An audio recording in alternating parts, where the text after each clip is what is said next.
Speak with you today, Oman. I'm looking forward to hearing your views today on supply chain and risk collaboration challenges and also some solutions. So my first question regarding this topic is, can you describe what are these challenges? Yeah. So the first challenge, I work in the energy with a lot of energy specialists. I live in Houston, Texas, and that's one of the energy capital of the world. At least it has been for the last couple of years.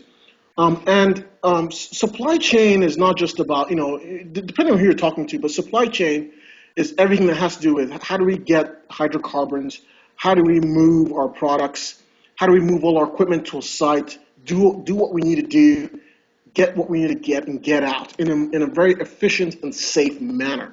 So, when we're talking about supply chain, it's not just about, a retail store, although that could be one context, but in the context of manufacturing or energy or an industrial vantage point, you're looking at, what are all the steps that need to be done in order to execute a project efficiently and safely. So historically, a lot of these types of initiatives have been done, with teams, and they have project methodologies. But with software and with cloud, our perspective is we're trying to encourage the industry to begin to adopt digital software tools to help to make all these processes more seamless, recordable in a digital format, more collaborative. And that's kind of what we do. That's what we're bringing to the industry with our software, our services, and our specialty.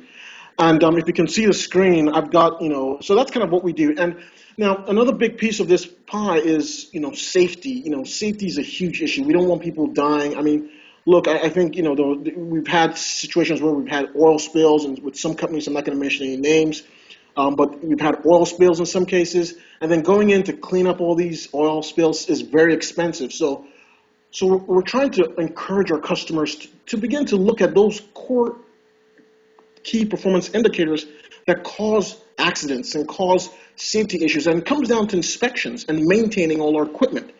And we're trying to encourage them to use software and digital solutions to identify these issues and to solve and to execute these inspections to reduce the risk of accidents and incidents. I think also we heard a story on the international front where there was an explosion, in an international city, and it cost many people lives. And again, that's typically what happens when there are lapses or there are accidents, and the cost of cleanup, the cost of addressing or remediating these challenges is just so expensive. So why don't we put in these processes? And again, it's not just about technology, it's really about getting people to change the culture, change their mindset, and get the whole team to embrace a whole methodology of inspecting, being efficient, reporting, recording, and holding ourselves accountable. And that's kind of what we do in the supply chain world. And it comes down to looking at inventory, knowing what you have, knowing if what you have performs okay. And so that's kind of what we do, and that's the solution, and that's a problem space. And the second question you asked was how can it be addressed? So we have some software that we're recommending that we developed called Verity. And if you can see the screen, this is just a quick evaluation or a quick view of what the software looks like. And basically, it models work sites, distributed work sites. It can be anywhere in the world in multiple places. Multiple team members can be looking at the same software, and they can see what they have in their inventory in one site. And this comes down to, what do I have as far as supply and demand? Do I have enough product for my job? And when I do have those things, sometimes we want to run, maintenance inspections. And, so the software also supports basically what, we're trying to encourage our clients to run safety inspections. And this is an example of a safety inspection. So basically, let's say this was a shipping plant. A lead inspector will go to the shipping plant and define all the objects in that site. And then from time to time, he would now design safety designs for all the core product classes. Then when they develop these safety designs they will now get their team members to routinely run safety inspections, which is what you see here.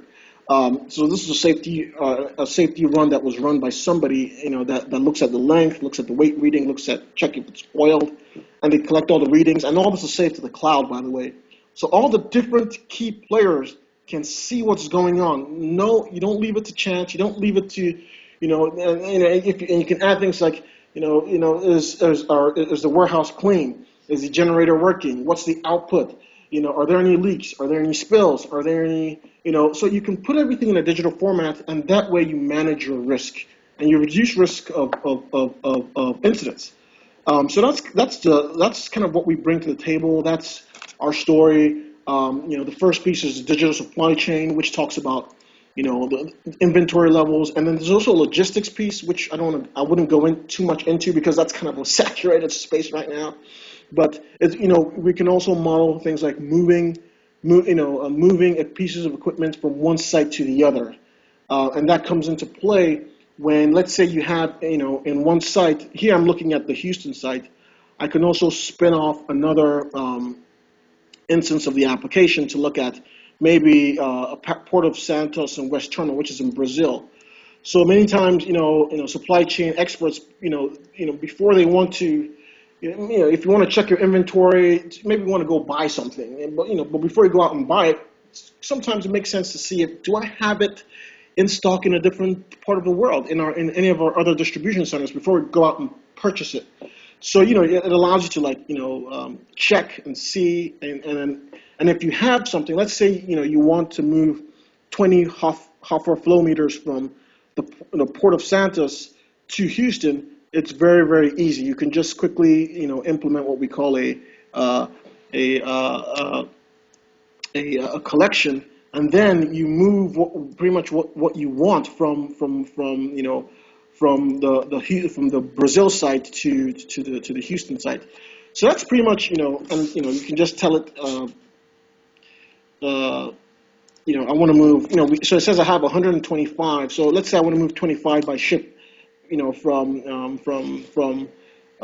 Brazil to Houston, and I click save, and so basically it saves it, and then you can come back here, and then you now can go ahead and move it. So you can look at what I have in here, and by the way, all this is in the cloud, and then you can tell it, okay, let's go ahead and move from Port of Santos to Houston, Texas. So you just click move. And it keeps track of all the inventory, all the logistics. It tracks who's moving what. This is very useful in the case where you have distribution personnel, and maybe you could have a truck driver or a shipper or a dispatcher that does this sort of work. It keeps track of financing. So let's say the cost of shipping is $3,500. The software keeps track of all the financials, and it can also tie into ERP, and then you save the data. And basically the software, it keeps track of all the inventory. So before it said we had 125, and if you come back and check again, we're down to 100. So that tells us that we've moved 25. And if you look at the new Houston inventory, it should tell you that you've added 25 of those. So bingo, it says I have 25 in the Houston site. So this can also be used for logistics, moving things around, safety, just keeping track of the supply and demand.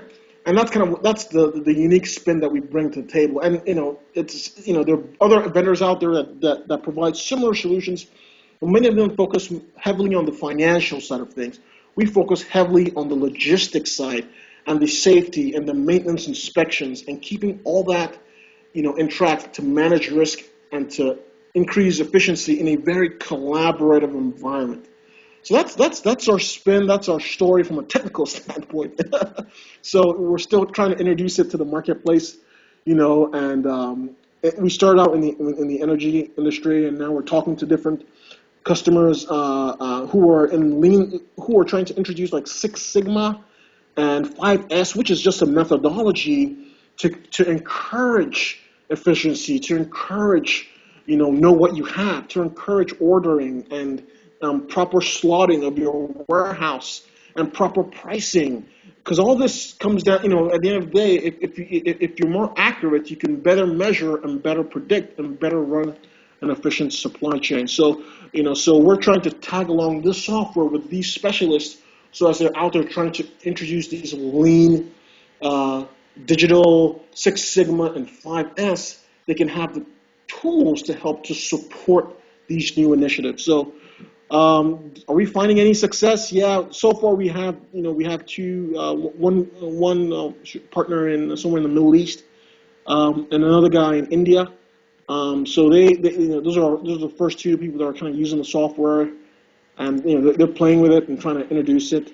But I must say it's an exciting time because there's so much market demand. There's so much of a need of this. But I think part of the problem is they know there's a need, but they don't know that there's a solution.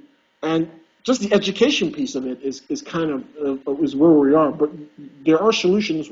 We present some technical solutions. But I think it's exciting. I think the market is slowly beginning to respond to our message. So that's kind of, and I guess, what was the other question that we had here? So, Dustin, did you want to chip in here? The last question is, can you provide a brief background of yourself? Okay, well, okay, well, how far do you want to go? Okay, I was born in Lagos, Nigeria, which is in West Africa. Nigeria is an oil producing state. Actually, it's oil producing country. And I came to the United States for college, and I guess I'm a software developer slash consultant. I work typically with energy companies, and I'm slowly trying to expand my practice to go a little bit more into other vertical industries, because right now oil prices are not as attractive. So there's quite a bit of shrinking in the energy space. But typically, my biggest projects have been in the oil and gas space, with helping my clients with optimizing well production, going after gas reservoirs, developing the software and solutions to help them go after these reservoirs. And also I've worked with some of the bigger companies like ExxonMobil. I've worked with Halliburton, Boots and Coots. And I've also worked with a couple of technology companies as well. But software development is my space. Typically I sit in between an engineer or technical expert or subject matter expert, and he has his ideas and visions, but he needs a technical person to help bring it to life or put together a software capability to help bring about his vision. So that's typically where I get hired. But now we developed the software. This software, Verity, that you see, kind of grew out of the engagements that I had with Halliburton. And because I went out to their site, and they're a wonderful company, and I noticed that there was a need for maintaining, assets and doing it in a digital fashion. So, that's one of the things that led us down this path of developing the solution. So that's kind of what I do for a living. And right now, we're still trying to get more customers, get more traction for this software and our expertise. I'm based in Houston, Texas. Houston is a great. They said we're in Texas, which is, I think, one of the greatest state in the U.S. Depending on who you ask, but I think it's a great state. Very, very entrepreneurial, very open-minded, very international as well. So that's it. On a personal side, I am married. I've got 2 kids. What else? I play soccer. Great. And thanks for sharing today. Okay.